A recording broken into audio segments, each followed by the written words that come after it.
Maître of the future is the same Maître as the one who is the former of this that we are talking about in this house. What of the future?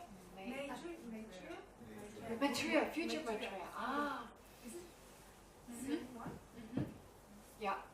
So Maitreya, who's mentioned here, Maitreya, who's mentioned here as the author of the Abhisamayalankara, is the person who will in the future also introduce the Dharma in this world, introduce Buddhism. Yeah, same Maitreya. And the second one is the first time I heard, and I'm really curious about what you mentioned before. The two lower schools say that not everybody can be a Buddha, can get to Buddhahood. And also the other sort of extreme, that the other two schools say that everybody will get to Buddhahood. Everyone can attain enlightenment, yes. Yeah. So can you elaborate a bit about the reasoning, especially if the low? What is the reasoning for saying that not everybody can be enlightened? Not everybody has Buddha nature. I guess, we need to understand. Does everyone understand the question? Yeah. No? I repeat it, yeah, okay. For the registration, please. Yeah, for the recording, yes. Leora's question was, well, the first question was, is the Maitreya the author of Abhisamayalankara, and the future Buddha Maitreya are the same continuum? And the answer is yes. It's the same person. In the future, this will be Buddha Maitreya. And in answer to your second question, how come the Vaibhashika and the Sautrantika says only a few people will become enlightened? That seems very extreme, as opposed to the Madhyamika and the Chittamatra, who say everyone has the potential to become enlightened. There's Buddha nature. Everyone has that potential. So as she says correctly, of course, according to the Vaibhashika and the Sautrantika, therefore, not everybody has Buddha nature. Okay? Not everybody has Buddha nature. That would follow, because not everyone becomes a Buddha. So where's the difference? Okay. Now, think that the Vaibhashika and the Sautrantika, those two schools, they arose at a time. Actually, it's just a reflection of people's view at the time of the Buddha, right? So the Buddha taught this system, he himself taught it, to people for whom this was very appropriate to hear. So what could be the reason for the Buddha not telling people everyone can become a Buddha?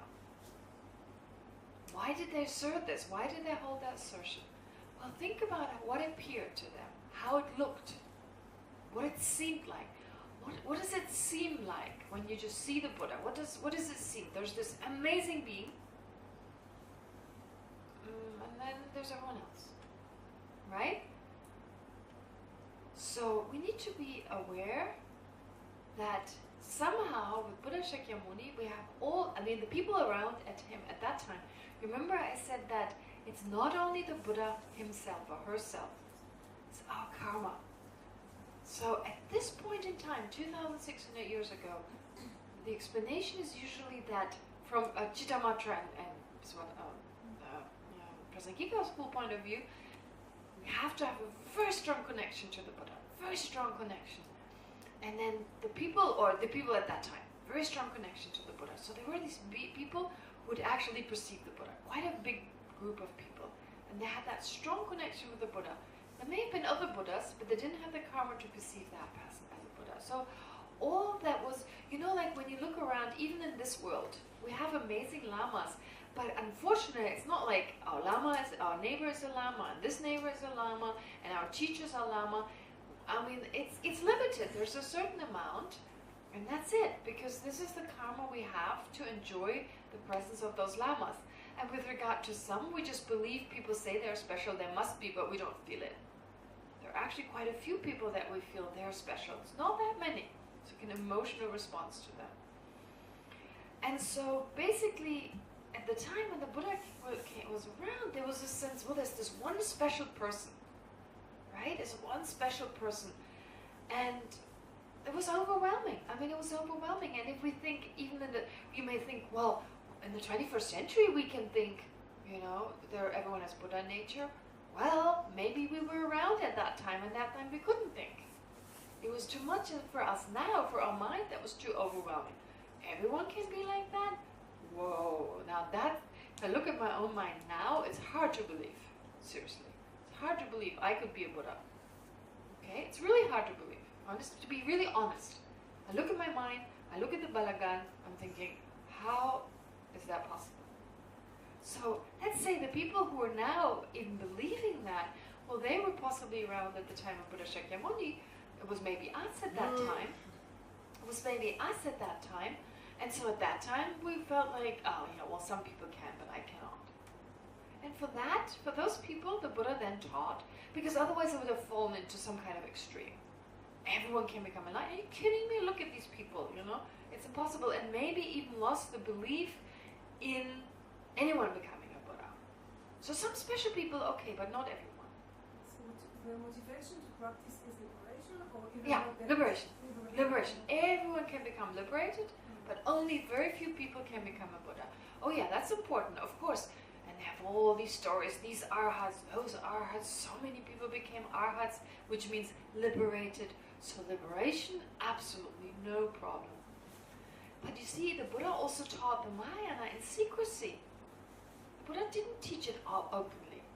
He taught it, now it's much more openly taught, but at that time it was only to a few people, and the wide teachings, the widely spread teachings were the ones on how to become liberated.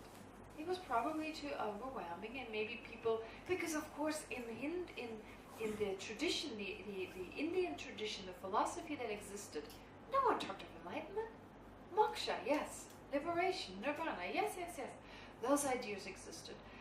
Overcoming the afflictions, eliminating those. I mean, if you look at some of the Hindus, I mean, at that time, the philosophy at that time, very similar to Buddhism. Not the same, but very similar. Enlightenment, not with a word. Imprints of, not with a word. Not mentioned. So therefore, that's what people were used to. This is what they felt comfortable with. So introducing the idea everyone can become enlightened, I mean, we need to think it was a different time.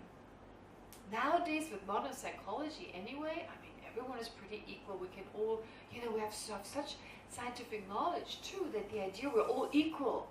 At that time, there was a very strong caste system. Not everyone was equal. There were the higher caste, there were the lower caste. So, very strong sense of there are people that are, better, and people that they were caught in these caste systems, right? And nowadays, there's much more a sense, wow, the sky is the limit. No matter where you're born, you can become a Nobel Peace Prize winner. And we've seen it again and again. That's the modern age. I think that's probably also a factor why nowadays a lot of people find that easier.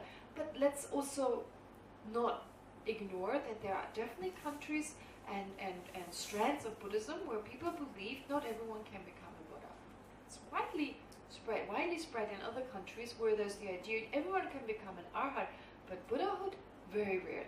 If you talk to someone from Thailand possibly, and there are different ones. I've also met monks who came to Dharamsala to take the Bodhisattva vow, who believed in Buddhahood. There are actually Thai teachers who teach everyone can become enlightened, but there's some who teach not everyone can. The other extreme of the Chitamata and so they say that everybody at one point will be enlightened. Yes. So it means that also it will be another time, like that everybody will have more access, or this is a problem. Maybe before you die. This is the other problem. This is the problem. There's like a debate about that. So everyone can become enlightened. Will there be a time when samsara is empty, right? And this is a bit of a problem because it said that sentient beings are limitless. There are other universes, there are other galaxies, there are other worlds like this. There's not just this world. So it's very difficult to say there's a limit to sentient beings. And some say there is a limit to sentient beings. So there are these two views. And I don't know which one to choose. Sometimes this makes, I don't know, in the end it doesn't matter. But there's the idea that whoever you meet, this person will become enlightened. But if there's no limit to samsara, if samsara is limitless, then sentient beings are limitless, so you can never say this is the last sentient beings to become enlightened. So samsara will always be there. Or you would say, no, there'll be a time when all sentient beings are enlightened. So, in the once someone asked His Holiness during teaching at TCV school, he usually gives a teaching there every year, and one of the students went up to the microphone and he said, "What's going to happen to that last person who's going to be a Buddha, you know? No sentient beings to practice compassion with." Like this kind of bizarre, kind of abstract question. And His Holiness said, "Judo meru judo. Don't get involved with a business that's not your business." There's this expression, you know, it's like, it's very sweet, like judo meru judo. Like when someone is concerned about something that shouldn't concern them, really, there's this really cute expression. It sounds a little harsh in English, but it's really cute in Tibetan. Judo meru judo. And it's like, you know, don't need to worry about something that doesn't need to be a worry. It doesn't concern you. Just do your thing, right? So it's a very natural question to debate, and it does come up in the debates quite a lot. But in the end, it should not. I mean, he's not saying don't think about it and don't ask the question, but don't get kind of like, oh, that doesn't make sense. Oh, now I'm having a problem here. What is it going to be? You know, everyone is enlightened, the Buddhas are unemployed. What am I going to do? When that becomes an issue, then leave it, right? Yes. Is it possible to have refuge without a belief in future life? Is it possible to take refuge without the belief in past and future lives? Let me ask you, but the belief in liberation and enlightenment is there? It's so funny. I mean, it's really funny. I could tell from your faces a little bit. Some of you, I mean, it was a little bit obvious with some people, past and future lives, a little bit, that's why I asked. But then liberation faces were very... I was like, what? That's being very optimistic. Because it's all going to happen in this lifetime. When else? Very optimistic. Okay, so can you take refuge without believing in past and future life? Yes, why not? I think you can. You know why I mentioned what I mentioned earlier? What I mentioned earlier was why is usually when we talk about refuge, only 3 types of refuge are mentioned. One is the one about future lives, worry about future lives. The second, enlightenment and liberation. Okay, so I can think of at least 2 reasons. One is, let's not give up on past and future lives. Right? I mean, it's difficult, I know, I went through it. I mean, I arrived in Dharamsala with that determination not to believe in it, right? I mean, it took me a while to at least let go of that, etc. So take it as a possibility. Why not? It's not going to harm you. Okay, of course, if you follow a different religion where that is unacceptable, you may have to make a decision. But if that's not the case, don't give up on it. Think about it, you know? And so I think in a way, maybe it's also good to keep that option open, that door open, to have an open mind, okay? And keep researching, okay? It's like, you know, like scientists, they don't know it's another universe or not, and maybe not, maybe they, but they keep researching, so that kind of mind. Secondly, I'm thinking, why is it not mentioned? Just why it's not mentioned. If you don't mention it, it's okay. If you believe in past and future lives, and you act only upon the first aspiration, future happiness, well, the happiness in this life will follow as a side effect, right? So you will act totally in the same way you would act if it was only directed, your refuge was only directed at this lifetime, right? You would engage in ethical conduct, watch your afflictive emotions, etc. So, therefore it doesn't even need mentioned it because it's included in this. But if you were to exclude it, if the idea of, actually in a way, liberation and Buddhahood, kind of, to be honest, it's a little hard to do it in one lifetime. And don't start practicing Tantra because you think the only way it can happen in one lifetime, and there's only one lifetime, is practicing Tantra. And if you're not ready to practice Tantra, that is like me, that's like me seeing this, what are you calling these really fast jets? What are they called? The army, like they go up and then zoop, take off, like supersonic, whatever they're called. It's like me seeing a jet, getting in and starting to fly. I mean, it's potentially a very, very fast thing, but not when I'm flying it. It's going to be an accident, right? I'm not ready. I don't know how to do it. I'm not ready to fly one of those planes. So therefore, Actually, if you don't believe in past and future lives, I think it's safer to give up the idea of liberation and enlightenment. You put yourself under a lot of pressure. It all has to happen in this lifetime, right? Otherwise, and then why would you become liberated anyway? Who cares if everything is over in the next lifetime? Why work so hard, you know? You don't need to realize emptiness directly. If there's nothing in the life after, you can just be a good person. That's it. You don't need to generate bodhicitta. You don't need to generate, you know, I mean, you don't need to do all these things. If you want to, sure, but it's not necessary. So, therefore, if there's no past and future lives, there's also no liberation and enlightenment. That's very difficult because it's hard to make that change in one lifetime. And like I said, expecting it is putting a lot of pressure on yourself. Now, if you let go of all those, you can still take refuge. Okay? You take refuge out of fear of the suffering in this lifetime. In the sense that if I get angry, it's not good for my health, it weakens my immune system, I'm more likely to have coronary artery diseases. Like the other day they were saying on the BBC, they were saying, you know, until recently there was the idea when you get angry, you should exercise, it's good for you. And then they were saying, don't exercise. They found that when you're angry and then you exercise, you're more likely to suffer from a stroke or a heart problem. Yeah, it's dangerous because of the way the anger affects you. And then exercising on top of it, it has shown apparently to have negative effects. So basically, anger is bad for us.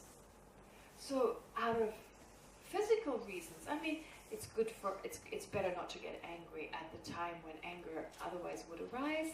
Long-term relationship, less divorce, you know, children suffer a lot when parents fight, etc. So anger, hatred breeds hatred, there's no question about it. We'll just be happier. Attachment, the stronger our attachment, the stronger our anger when someone tries to destroy that which we attach to. So attachment, the stronger it is, the more it leads to anger. So understanding that anger in this lifetime is harmful, we also get to understand that reducing our attachment makes sense. And what is jealousy? What is envy? It's resentment directed at the other person because they have something I'm attached to. So again, you have anger, resentment involved. What you don't want it to. Guilt is a type of self-loathing. It's a type, again, you have anger involved. Arrogance is like feeling full of yourself, but it leads very quickly to anger when someone humiliates you who you think you're better than. So no matter what affliction there is, sooner or later, it involves anger, resentment. And since we've said this is bad for us in this lifetime, right? I mean, right now when it arises, tomorrow, long term, if you want to grow old, then it's better not to have the afflictions. So to reduce, at least reduce the afflictions in this lifetime, even if there's nothing afterwards, it totally makes sense. So we take refuge out of fear of suffering in this lifetime, in particular the suffering that comes from our afflictions. And also, of course, when suffering arises, it's all a matter of the mind interpreting it suffering or not. I mean, we can interpret it as a challenge, right? If the problem arises, I'm not saying we can get rid of physical pain. That we'll experience.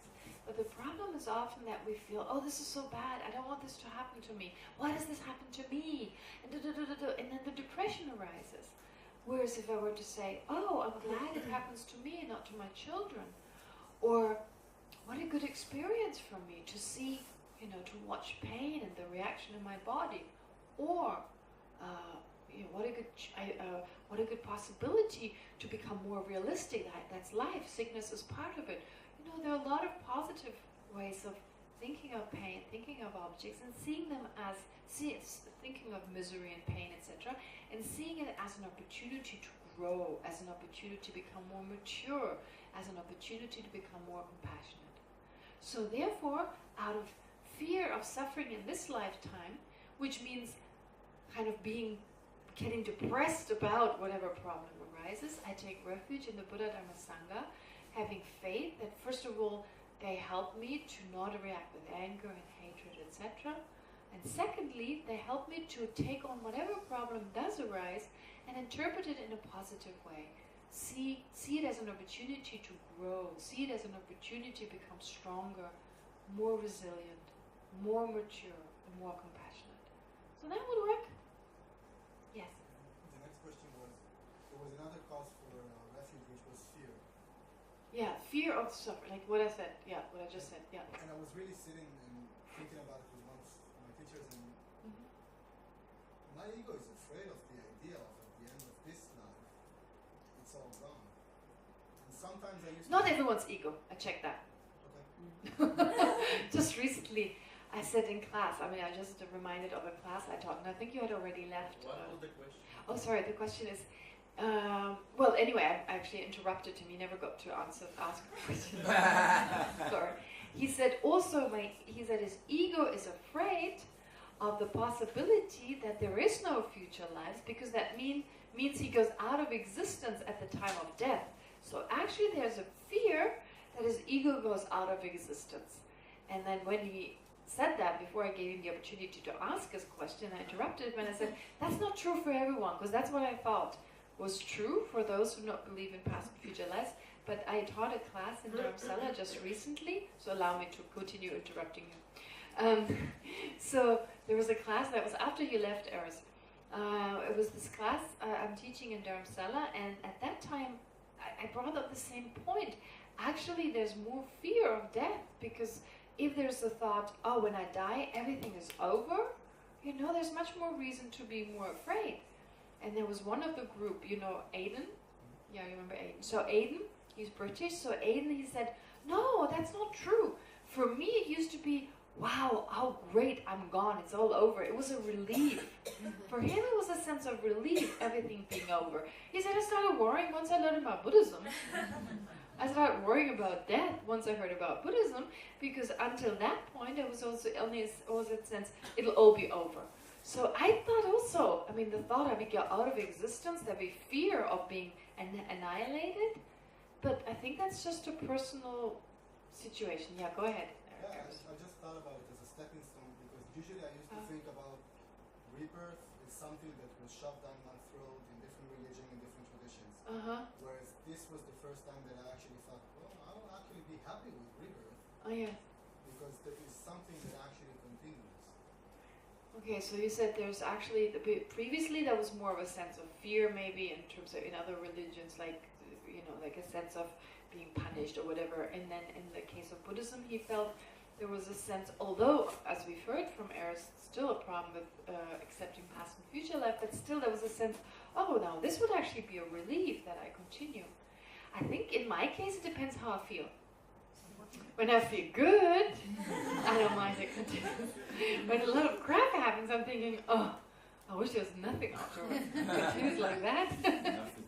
So, oh no, Eris, what was the question? Whose question? No, he just commented on the fact that previously with other religion, there was a sense of fear. Then with Buddhism, there was a sense, oh, how nice, it continues on. I don't have to let go of my mind. My body, yes, but not my mind. So it's just like falling asleep. How nice. We know we wake up again the next day. And so I said, well, when things go well, I think that way. But when things don't go so well, I'm thinking, oh, more of that in the future? Yeah. So I think it depends on the situation. But So, but anyway, it's not about wishful thinking. You know, oh, how nice it would be. It's about, I guess, understanding the nature of the mind better. How can, I mean, just think of modern physics. There's not a single physical phenomenon that has no beginning, that has a beginning.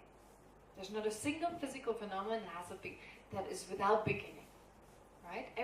What did I just say? No. Okay, again, I'm contradicting myself. No physical phenomenon has a beginning. Nothing has a beginning. So in the sense that, not that this table was always a table, no, but that the physical particles that make the table, they existed in different forms, in different combinations in the past, and they've always existed. It's not like you had nothing and suddenly everything. So even before the Big Bang, there was something there. There was energy. I don't know what exactly they say. I don't even know there was a Big Bang. Let's not forget it's the theory of the Big Bang, right?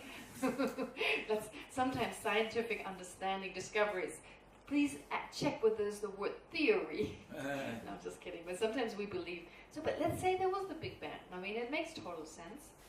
Not to me, but I don't know anything about it. But, you know, to many scientists, it seems to make a lot of sense So, but I'm sure they would agree that before the Big Bang, there was something. It's not like there was nothing, and out of a vacuum of nothingness, suddenly you had everything. So, I think from a point of view of physical objects, when this is what the scriptures say, definitely the first Dalai Lama in one of his writings is very clear. You cannot posit a beginning to this continuum of matter, of not matter, but physicality, of physical objects. You cannot posit a beginning. So physical objects can transform, but they cannot totally go out of existence, right? They can become vaster in volume and lesser, and all that can take, but they cannot totally go out of existence. They can expand, decrease, all that. And they can never go out of existence. You can split atoms, you can split molecules, you can rearrange them, you can do all that, but you cannot totally take them out of existence. So even if we were to believe in God, beginninglessness is still an issue, because then God must have existed since beginningless time. Because it's not like someone else created God, or that's also not a possibility. So no matter what system you follow, from a scientific point of view anyway, physical objects cannot have a beginning, cannot have an end. Well, why can this be true for the mind? The mind is non-physical. It's an experiencing entity. So you must have a previous moment of experience that gives rise to this moment of experience. But you know why we don't believe in past and future lives? Because we're not so familiar with the working of the mind.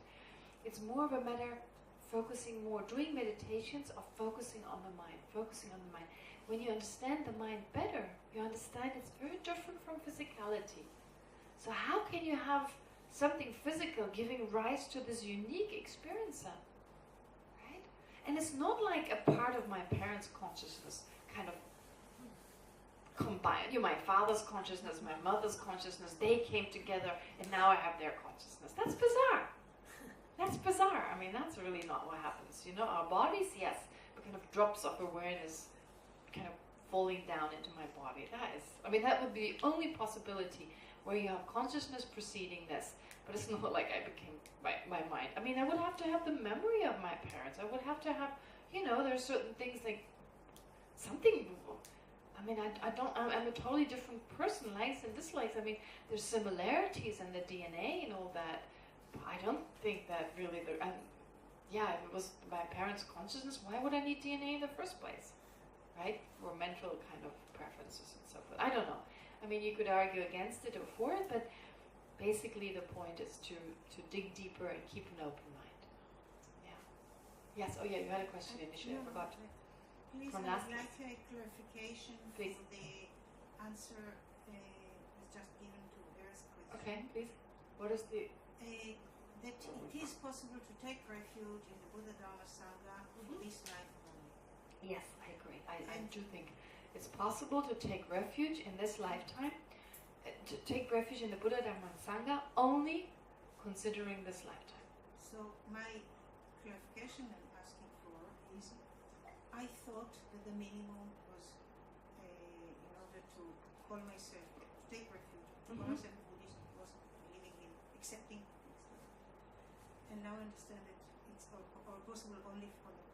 So do we at least have to not to reject karma, past life, imprints and all this, just not believe it? Or is it okay to say I disbelieve it and I still take refuge for some reason in the Dharma, which I disbelieve? Okay, I didn't... Concerning only future life, karma... What does it mean to rely on? What does it mean to take refuge? I rely on the Buddha Dharma Sangha. Dharma, this is about the Dharma. Yeah, Dharma means Dharma practice. So there are lots of people who practice the Dharma who do not believe in future lives at all. So are they not practicing the Dharma? Yes, they are. What does it mean to practice the Dharma? Dharma practice, the definition of Dharma practice is to work with the afflictions, to try and reduce the afflictions, right? To apply the means and methods to reducing the afflictions, of course, either to totally, affliction means, what is affliction in Hebrew?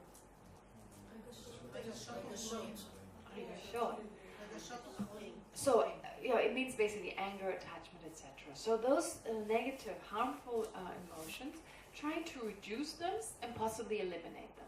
That is Dharma practice. And if you just do it for this lifetime, I mean, honestly, most of us, how often do you think, whoa, future lifetimes, oh, right? I mean, even if you believe in it, it's not like in your mind all the time. But oftentimes like, oh, I want to practice, I'm a nun, or even if I'm not a nun, I'm dedicated to this, so I try and apply this. So it's not even in every moment on your mind. It's not always your driving force. And still in that moment, you're practicing the Dharma, and you're taking refuge. Now, whether you qualify being a Buddhist, that I don't know. But who cares?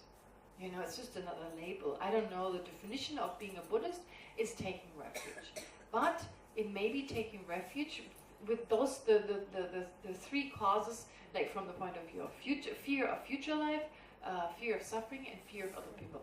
That I don't know. You need to ask an expert. But I don't know. Like even the definitions can be different ones. I mean, it's not written in stone. For instance, in Jeponglo's Ling, the textbook author is Benjamin Sontagma. According to him, he says, if you have bodhicitta and you don't have shamatha, that's okay, you're a bodhisattva. Right? You have bodhicitta but without having calm abiding or shamatha. I think it's according to Sarah J. They say, you need to have bodhicitta and shamatha, then you're a bodhisattva.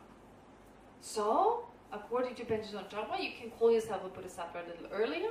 According to the Sarah J, it's later. Who cares? It's in the end, bodhisattva or not bodhisattva, whether this is the definition or not. You go through the same procedure. You have to first generate bodhicitta, or first you generate shamatha and then bodhicitta, or the other way around. But you have to have both at some point. And whether one is the mark for entering the Mahayana path and the other one isn't or not, it doesn't matter. Whether you're Buddhist or not, it doesn't matter. It's just another name, right? It's just another label we use. So the point is, we take refuge or not. And taking refuge, that is pretty much like relying on the Dharma. Okay? So I don't know how the scriptures, and I think lamas would possibly see it differently. Some person would say you're qualified to be a Buddhist. But sometimes I remember after I became a nun, I had a great resistance to call myself Buddhist. A nun, okay. But if I'm a Buddhist, I can't be anything else. I had that weird perception. That was just thinking, I'm truly a Buddhist, and I can't be anything else. I'm restricting myself. I'm kind of like in this Buddhist drawer. So I'm a nun, okay, that's all right. I have those vows, so obviously. But a Buddhist, and I did say, of course, it's ridiculous to say, yeah, I'm a nun, but I'm not a Buddhist. That's ridiculous. You can say you're Buddhist. Buddhist inclined or something. But I just noticed, and this was just my misperception, I had the sense, I cannot be anything else. It's just another label, right? It's just a label. And it's okay, being a man and being a woman, all right, it's very clearly defined. And so, not necessarily, oh my God. Even then, there's transgender and, this and that and neither and both and, very, very complicated, right? But okay, when you're neither or both, then you don't call it man or woman. So man is man, woman is woman, and then you have all that, whatever is possible in between. Okay, but this is a little bit more straightforward than here. It's like, it's much less about physical kind of, it's about attitude, and I think it's a matter of definition. So, choose what you want to do. Right? It's up to you. Lyra, does that help? Okay. You had another question. You remember last? I decided to postpone it until we studied according to the Madhyana. Okay, great. All right. You had a question? Oh, sorry. I think you had a question before. Did you raise your hand before her? Yeah? If it's not time and place, then I'll let you know.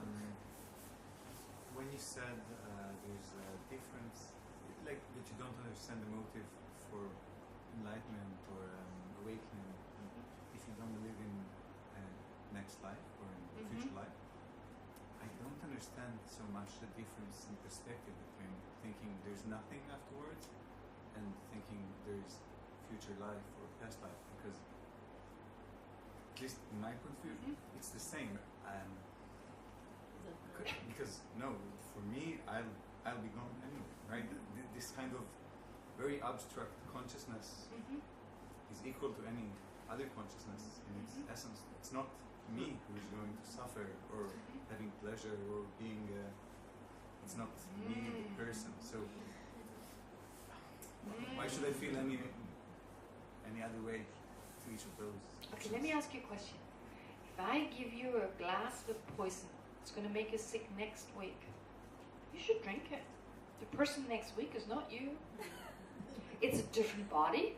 You know, the cells in your body, they're always changing.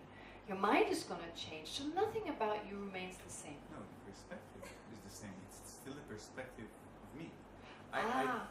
Okay, great. Okay, great. It's not me, the past life, right? It's some kind of...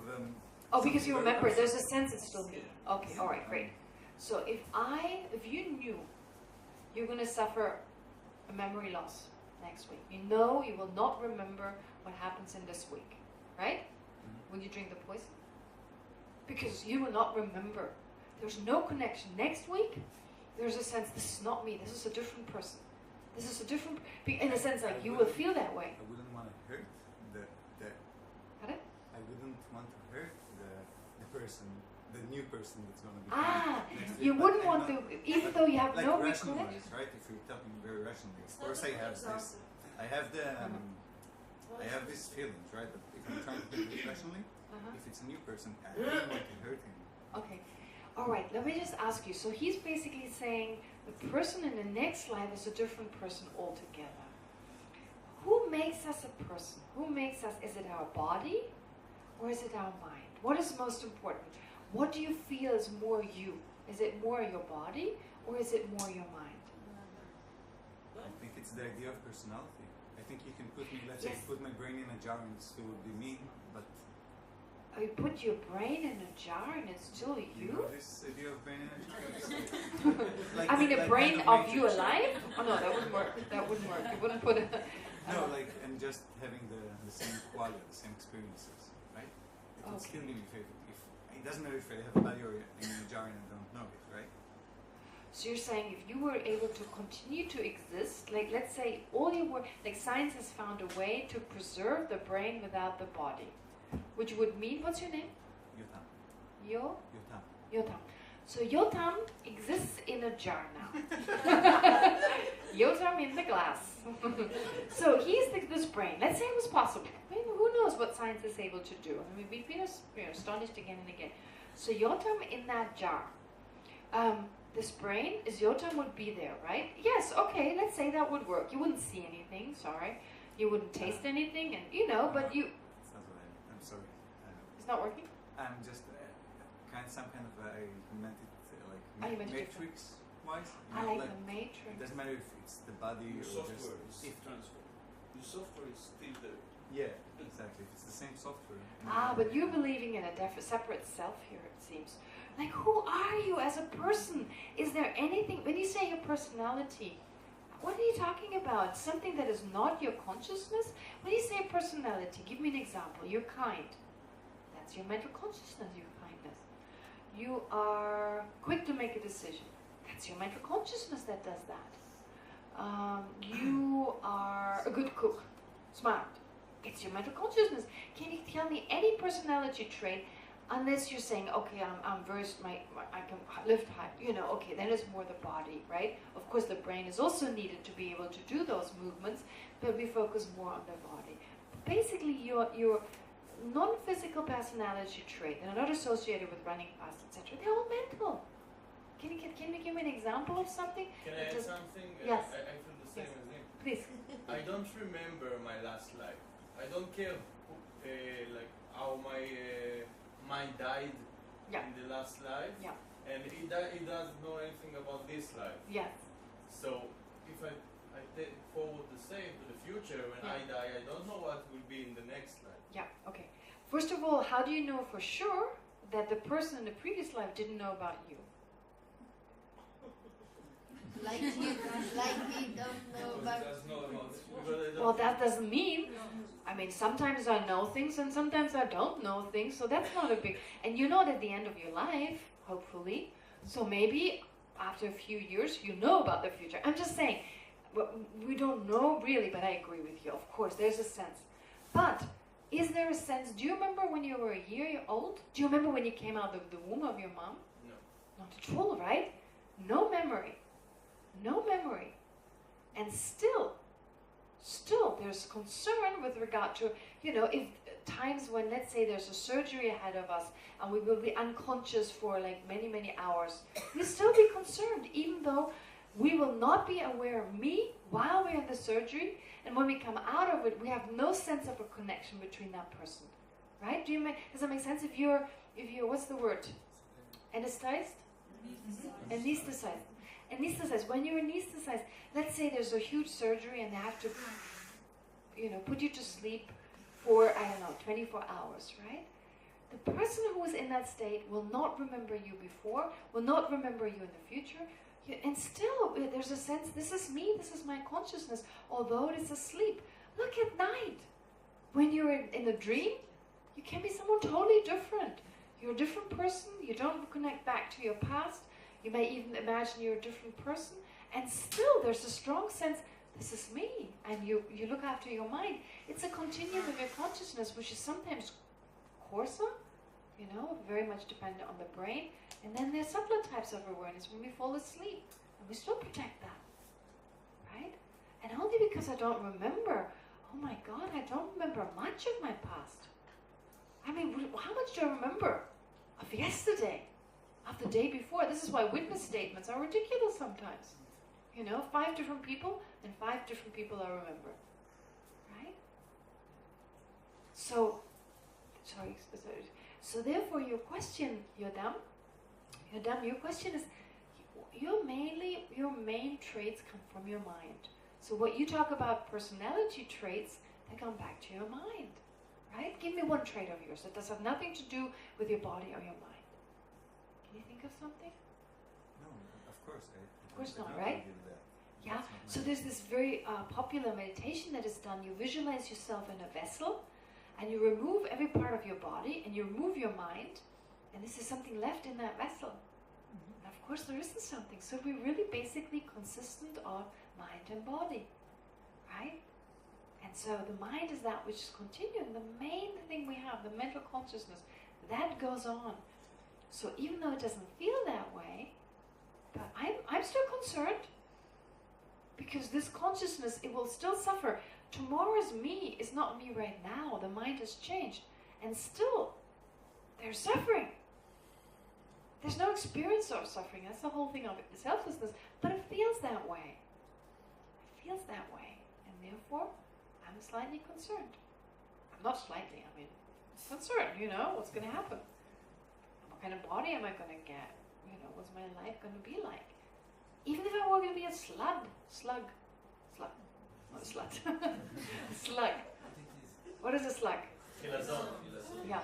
I probably wouldn't feel like, oh, in my past life I did this, that, and the other. I would have a different brain, right? One of those. And still I'm concerned, like, how bad is slug life, No worries about losing your job or paying your mortgage and stuff. How would it be, still like. Coming with a house. Yeah, it comes with a house. Coming with a house. Very clever. Comes with a house. Yeah, that's true. Okay, more questions. You were first, and then it was you. Yeah. I wanted to ask about as a lay person, taking refuge and then incorporating it into life as a lay person. Mm-hmm. So there are quite a few aspects where I can think of. I don't know exactly how to call it.